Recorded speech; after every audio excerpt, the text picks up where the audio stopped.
సూటిగా చెప్తా. 44 లో రోడ్డుకు రైట్ పక్కన ఉన్న 44 సర్వే నెంబర్ 1982 లో అసైన్డ్ భూమి అని చెప్పి ప్లాట్లు చేస్తే ఇయ్యాల దాకా కూడా అది ప్రభుత్వ భూమిగానే ఉంది. అది అప్పటి నుంచి కూడా కాపాడినా మేము బాధ్యతగా, నేను ఎంపీపీగా ఉన్నప్పుడు మల్లెడ్డి రంగారెడ్డి గారు ఎమ్మెల్యేగా ఉన్నప్పుడు కలెక్టర్ దగ్గరికి పోయి మేము రిక్వెస్ట్ చేసినాం. ఎప్పుడో రూపాయి సంపాదించుకున్న వాళ్ళు ప్లాట్లు కొన్నారు, ఆ రైట్ సైడ్ లో ఉన్న ప్లాట్లను రెగ్యులరైజ్ చేయమని ఆ రోజుల్లో అడిగినాం. మరి లెఫ్ట్ సైడ్ ఉన్నది చంద్రయ్య అని ఆయన కబ్జాలో ఉండి ఆ దర్శన్ వాళ్ళు కొంతమంది ముంగనూరు ఎస్సీల కబ్జాలో ఉన్నమాట వాస్తవం. అప్పటి నుంచి ఇప్పటిదాకా మేము ఆ ల్యాండ్ ను కాపాడుకొస్తే 2009 నుంచి 2023 వరకు ఈ ప్రభుత్వం వచ్చినాక ఆ ల్యాండ్ ను ఇదే ఒక్క ల్యాండే కాదు, చాలా ఈ నియోజకవర్గంలో ల్యాండ్లన్నీ అమ్ముకొని మీరు బాగుపడ్డది మీరు. ఇవాళ సిగ్గు లేకుండా నేను వచ్చి మాట్లాడుతుంటే చొల్లు కారుతుంది ఆయన మాట్లాడుతుంటేనే.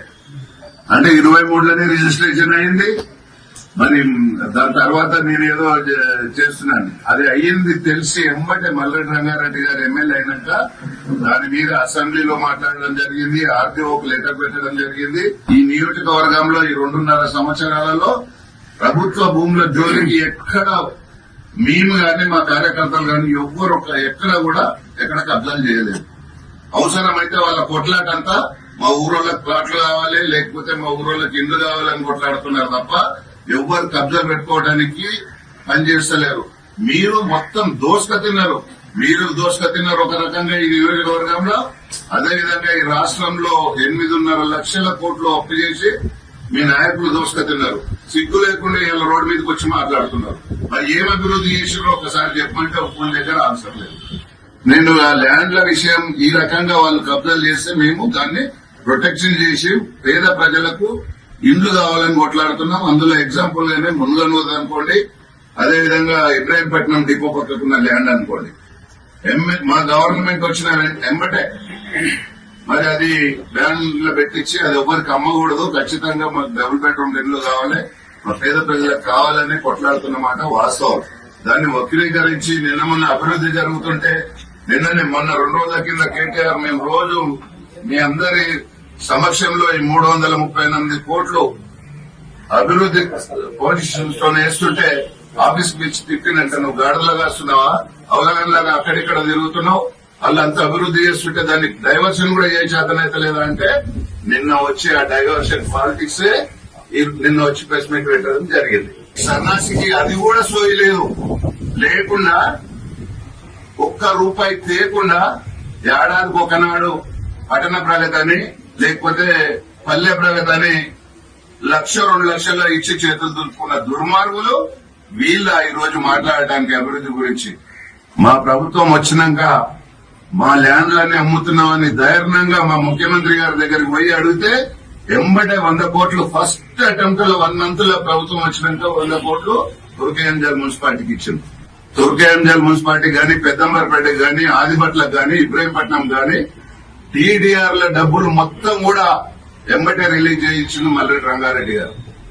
మరి ఈ రకంగా మన డబ్బులు మనం తెచ్చుకుని సన్యాసి ఇవాళ వచ్చి భూముల మీద మాట్లాడుతుంటే ఏమన్నా సిగ్గు అనిపిస్తుందో లేదో నాకు అర్థమైతలేదు. మల్లెడ్డి రంగారెడ్డి గారు 2009లో రాజశేఖర రెడ్డి గారు ముఖ్యమంత్రి ఉన్నప్పుడు ఈ అర్బన్ ప్రాంతంలో 498 జీవో తెచ్చి ఇదే తొర్రూరు గ్రామంలో 10,000 పట్టాలు వంచిన ఘనత 13 ఏళ్లు వాళ్ళు కట్టనీయకపోతే మేము అందరం మా వెంకటరెడ్డి, కోమటిరెడ్డి వెంకటరెడ్డి గారు, మల్లెడ్డి రంగారెడ్డి గారు, మేము చారి అని ఆర్డీఓ ఉన్నప్పుడు పొయ్యి ఎట్లాతో ఖచ్చితంగా మేము పేదలకు పట్టాలు ఇచ్చిన కట్టాల్సిందే అంటే తొర్రూరులో గాని, పశ్చిమంలో గాని, ఇంజాపూర్లో గాని ఇల్లు కట్టించినాం. వాళ్ళ గవర్నమెంట్ లో మేము నిలబడి కట్టించినాం. నీ ముఖానికి అలాంటిది ఒక్కటన్నా ఏడన్నా అభివృద్ధి పని చేసినా ఒకసారి ఆలోచించుకోవాలని నేను ఈ సందర్భంగా మీకు మనవి చేస్తా ఉన్నా. నువ్వు ఎన్ని భూదందాలు చేసినావో స్వయాన ఆ రోజు మీ ఎంబడున్న బుర్ర నర్సయ్య గారు ఎంపీగా ఉండి ఎట్లా తిట్టుండో మీ మీడియా మిత్రులకు అందరికీ తెలుసు. దుర్మార్గుడా, పేద ప్రజలకు అందాల్సిన భూములు నువ్వు గుంజుకుంటావా నన్ను మోసం చేసి అని ఆ రోజు ఇబ్రాహీంపట్నం చౌరస్తాలో మీటింగ్ పెట్టి చెప్పడం జరిగింది. ఇంత దుర్మార్గుడు వచ్చి మాట్లాడుతుంటే ఎందుకు సిగ్గు అనిపిస్తలేదో నాకు అర్థమైతలేదు. మా టైం అంతా ఎట్లా డబ్బులు తీసుకురావాలి, ఎట్లా అభివృద్ధి చేయాలి ఈ ప్రాంతాన్ని అనేది తప్ప ఇంకొకటి లేదు. మేము నిన్న చూశారు 338 కోట్లు ఇవి, 250 కోట్లు తుర్కాయంజల్ మున్సిపాలిటీ కానీ, ఒక 150 కోట్లు పెద్దంబర్పేటకి కానీ గతంలో తీసుకొచ్చినాం. ముఖ్యమంత్రి దగ్గర పోయి కొట్లాడి తీసుకొచ్చినాం. అవి కాకుండా ఇంకొక 600 కోట్లకు పేపర్ వర్క్ అంతా ఈపీఆర్ కంప్లీట్ చేసి పెట్టినాం. అవి ఇబ్రాహీంపట్నం అనుకోండి, ఎల్బీ నగర్ అనుకోండి. దాని ఎంత శ్రమ ఉంటుందో మాకు తెలుసు. ఒక్కొక్క ఫైల్ కాడికి ప్రభుత్వంలో మేము ఉండి కూడా, నేను మల్లెట్ రంగారెడ్డి గారు, మా ఓఎస్డీ గారు ఒక 8 మంది పనిచేస్తారు ఈ శాంక్షన్ తీసుకురావడానికి. అలాంటి కార్యక్రమాలు మేము చేస్తుంటే ఈ భూములకు నిన్ను వాడు కేటీఆర్ వచ్చి ముడ్డి మీద ధనంగానే ఊరుకొచ్చి ఇక్కడ కూర్చొని మాట్లాడతావా? నీకు ఏడు అభివృద్ధి విషయంలో చెప్పు. ఇబ్రాహీంపట్నంలో 60 కోట్లతో రోడ్ వేపిస్తున్నాం. ఇప్పుడు డబుల్ రోడ్ నడుస్తుంది. ఇబ్రాహీంపట్నం నుంచి మంచాల నుంచి రంగాపూర్ టు మాల్ వరకు ఇంకొక రోడ్ శాంక్షన్ అయింది. నిన్న పొలిటీషియన్స్ వేసిన దాంట్లోనే ఉన్నది. ఇవన్నీ మేం చేపిస్తుంటే నువ్వు మాట్లాడి మనకు వచ్చే డబ్బులు కూడా తీసుకురాకుండా, ఒక్క నాడు కూడా మంత్రి దగ్గరనో లేకపోతే ముఖ్యమంత్రి దగ్గరనో పోయి మా నియోజకవర్గానికి ఈ డబ్బులు కావాలని చెప్పి నీ ముఖానికి ఒక్క లెటర్ పెట్టినా ఒకసారి ఆలోచన చేయండి. నువ్వు సన్నాసంలాగా ఈ భూములు ఇటు వస్తే భూములు కబ్జాలు పెట్టడం, అటు పోతే పత్తాలు ఆడడం, నీకు ఇంకేం పని ఉంది? అవలగంలాగా తిరుగుతాడు రోడ్లు వెంబడి. ఆడోళ్ళు వెంబడి పడుకోడితే బట్టలు ఇప్పేసి వేరే బట్టలు వేసుకుని పారిపోయి వచ్చి ఇబ్రాహీంపట్నంలో వండుతున్నది మీ అందరికీ తెలుసు. పత్తాలు ఆడుతుంటే, ఆడోళ్లతో పత్తాలు ఆడుతుంటే అది నీ చరిత్ర. ఇది మా చరిత్ర. ఈడ డెవలప్మెంట్ గురించి నువ్వు మాట్లాడేది. అబ్దుల్లాపూర్ మెట్టలు ఎంఆర్ఓను కాల్చి చంపినాడు, నేను కారకుడు ఇతను. 4 లక్షల రూపాయలు ఒక ఆటో డ్రైవర్ దగ్గర తీసుకొని వాళ్ళకి డబ్బులు ఇవ్వలేక ప్రెస్ స్టేషన్ కు వచ్చి ఎంఆర్ఓ మీద పెట్రోల్ పోసి కాలబెట్టిన ఘనత ఈయన చేసిన ఉద్దారకం. చేసింది ఏంది? యాచారం మండలంలో ఫార్మాసిటీకి రైతుల దగ్గర 4 లక్షల్లాగా ఉండి 12 లక్షల్లాగా అమ్ముకున్నావు. నువ్వు అదే చేతనైనాడు అయితే ఆ 12 లక్షలు రైతులకు ఇప్పించుంటే ఆ రోజు వాళ్ళకన్నా కనీసం మంచి జరుగుతుండే కదా. అది చెయ్యలే. అందరూ కక్కుర్తే. పెండల పైసలు కనబడితే కూడా నోటితోటి తీసుకునే దుర్మార్గులు ఈ రోజు ఇబ్రాహీంపట్నం నియోజకవర్గ అభివృద్ధి గురించి మాట్లాడుతున్నారంటే, ఇంకొకసారి మాట్లాడితే నిజంగా కూడా ఆడలు చీపురు గట్టలతో కొట్టే పరిస్థితి కిషన్ రెడ్డికి ఉంది. అప్పుడే వాళ్ళ టీఆర్ఎస్ నాయకులు అక్కడికి పైకి సెట్టింగ్ చేస్తేనే నేను వచ్చి ఆ జొల్లు మాటలన్నీ మాట్లాడాడు. అదే గోపాల్ యాదవ్ జైలు పంపించింది మల్లెట్ రంగారెడ్డి గారు. పిగిల్పురం ల్యాండ్లలో గాని, ఈ ముంగనూరు ల్యాండ్లలో గాని. నాకు ముంగనూరు ల్యాండ్ రిజిస్ట్రేషన్ చేసుకున్న విషయం దర్శన్ చెప్పే వరకు నాకు తెలియదు. వెంబటే నేను మల్లెట్ రంగారెడ్డి గారి దగ్గరికి పోయి లెటర్ పెట్టించి ఆర్డీఓకు కలెక్టర్ పెట్టించి అది బ్యాన్లో పెట్టించిన. అది ఎవడు చేస్తున్నాడు? మేము పేద ప్రజల కొరకు డబుల్ బెడ్రూమ్ ఇల్లు కట్టిస్తే బాగుంటది, లేకపోతే ఒక హాస్పిటల్ వస్తే బాగుంటది, ఒక స్కూల్ వస్తే బాగుంటది అని మా తపన పడుతుంటే ఆయన చేసేది ఇవే రోడ్ల మీద మాట్లాడడం. ఇంకొకసారి మాట్లాడడానికి ఇటంకలకు వస్తే బట్టలు కూడా కొడతారనే ఈ సందర్భంగా మీ అందరికీ తెలియజేస్తున్నా.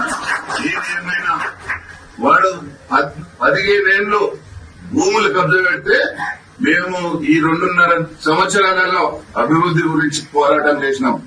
నంబర్ 1 నియోజకవర్గం ఈరోజు ఎల్బీ నగర్ లో గాని, ఇబ్రాహీంపట్నంలో గాని ఏ నియోజకవర్గానికి తీసుకుపోలేని డబ్బులు మనం తీసుకొచ్చినాం. ఇలా నిన్న 338 కోట్లు తీసుకొస్తే రాష్ట్రంలో 4వ ప్లేస్ లో ఉన్నాం. డిప్యూటీ సీఎం భట్టి గారు, అదేవిధంగా శ్రీధర్ బాబు గారు, తర్వాత కోమటిరెడ్డి వెంకటరెడ్డి గారు, తర్వాత మనం తెచ్చుకున్నాం ఫండ్స్. మనకు అవకాశం వచ్చింది. ఎంత కావాలన్నా అంత తెచ్చుకున్నాం. నిన్న మళ్ళా మంత్రి గారికి చెప్తే 107 కోట్లు మళ్ళా ఇస్తాన్నాడు. ఈ రోజు ప్రపోజల్ ఇప్పుడే సిద్ధం పెట్టి వచ్చినాం. అది మేము చేస్తున్న ప్రపోజల్ అన్ని, మేము చేసే ప్రయత్నాలన్నీ. ఇవి కాక ఆర్డీపీలు చేపించినాయి. హెచ్ఎండిఏలో దాదాపు 800 కోట్లకు ప్రపోజల్ అయి రెడీ ఉన్నాయి. మా ముఖ్యమంత్రి గారు సంతకం పెడితే అవి కూడా 800 కోట్లు వస్తాయి. ఎవరు పంపించారు చూసినా, ఆయన మాట్లాడుతుంటే తత్తరపోతుంటే అర్థమైంది. పైకెన్ చుట్లు పడితే వచ్చి ఎండలో కూర్చొని మాట్లాడుతున్నట్టుంది పాపం. ఇప్పుడన్నా కబ్జాలు పెడితే కూడా తీయండి అని రాస్తా. చాలా మంది నాకు మీడియా మిత్రులు ఫోన్ చేయగానే 24 గంటలల్లా ఎవడన్నా కబ్జాలు పెడితే కూలగొట్టిస్తాం. బాధప్తే మీకు అవసరం ఉంటే ఎమ్మెల్యే గారి దగ్గరకు పోండి, లెటర్ పెట్టేయండి, మీకు కావాలంటే పట్టా సర్టిఫికేట్ ఇప్పిస్తామని చెప్తాం. అది మేము మా చరిత్ర. నీ చరిత్ర గది. ఇంకొకసారి మాట్లాడితే ఇంతకంటే ఘోరంగా ఉంటుంది. నువ్వు అర్థం చేసుకొని మాట్లాడమని నేను మనవి చేస్తున్నాను.